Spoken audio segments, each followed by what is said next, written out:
Jesus sentenced to be crucified. Then Pilate took Jesus and had him flogged. The soldiers twisted together a crown of thorns and put it on his head. They clothed him in a purple robe and went up to him again and again, saying, "Hail, King of the Jews!" And they slapped him in the face. Once more Pilate came out and said to the Jews gathered there, "Look, I am bringing him out to you to let you know that I find no basis for a charge against him." When Jesus came out wearing the crown of thorns and the purple robe, Pilate said to them, "Here is the man." As soon as the chief priests and their officials saw him, they shouted, "Crucify! Crucify!" But Pilate answered, "You take him and crucify him. As for me, I find no basis for a charge against him."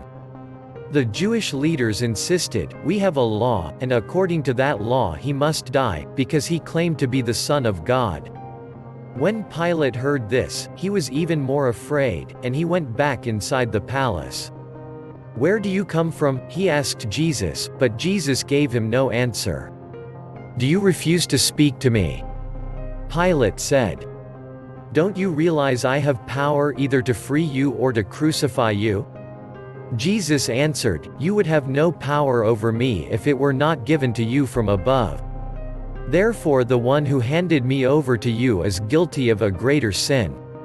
From then on, Pilate tried to set Jesus free, but the Jewish leaders kept shouting, "If you let this man go, you are no friend of Caesar. Anyone who claims to be a king opposes Caesar." When Pilate heard this, he brought Jesus out and sat down on the judge's seat at a place known as the Stone Pavement, which in Aramaic is Gabbatha. It was the day of preparation of the Passover. It was about noon. "Here is your king," Pilate said to the Jews. But they shouted, "Take him away! Take him away! Crucify him!" "Shall I crucify your king?" Pilate asked. "We have no king but Caesar," the chief priests answered. Finally Pilate handed him over to them to be crucified. The crucifixion of Jesus.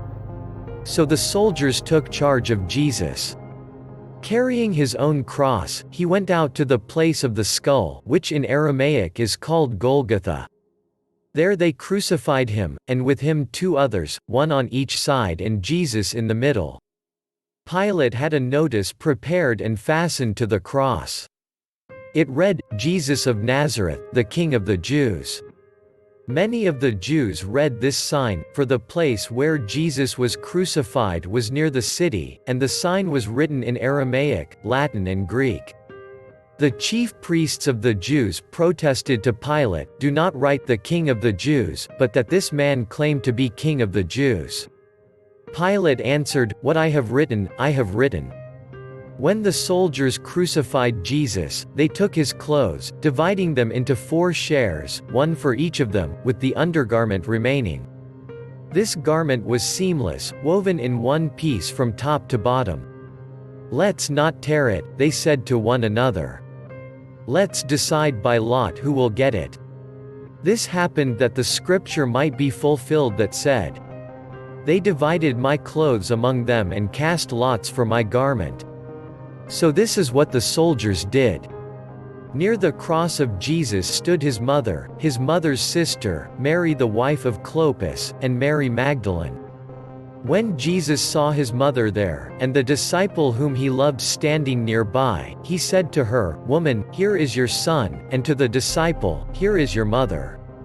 From that time on, this disciple took her into his home. The death of Jesus. Later, knowing that everything had now been finished, and so that scripture would be fulfilled, Jesus said, "I am thirsty."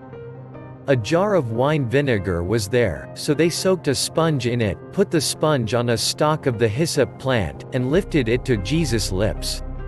When he had received the drink, Jesus said, "It is finished." With that, he bowed his head and gave up his spirit. Now it was the day of preparation, and the next day was to be a special Sabbath. Because the Jewish leaders did not want the bodies left on the crosses during the Sabbath, they asked Pilate to have the legs broken and the bodies taken down. The soldiers therefore came and broke the legs of the first man who had been crucified with Jesus, and then those of the other. But when they came to Jesus and found that he was already dead, they did not break his legs. Instead, one of the soldiers pierced Jesus' side with a spear, bringing a sudden flow of blood and water. The man who saw it has given testimony, and his testimony is true. He knows that he tells the truth, and he testifies so that you also may believe. These things happened so that the scripture would be fulfilled, not one of his bones will be broken, and, as another scripture says, they will look on the one they have pierced. The burial of Jesus. Later, Joseph of Arimathea asked Pilate for the body of Jesus.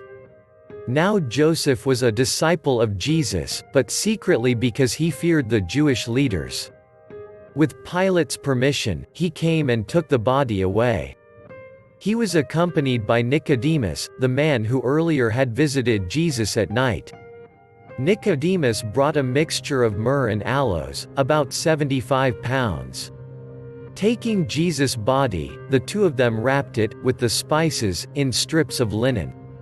This was in accordance with Jewish burial customs.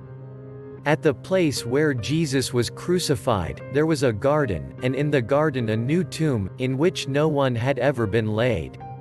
Because it was the Jewish day of preparation and since the tomb was nearby, they laid Jesus there.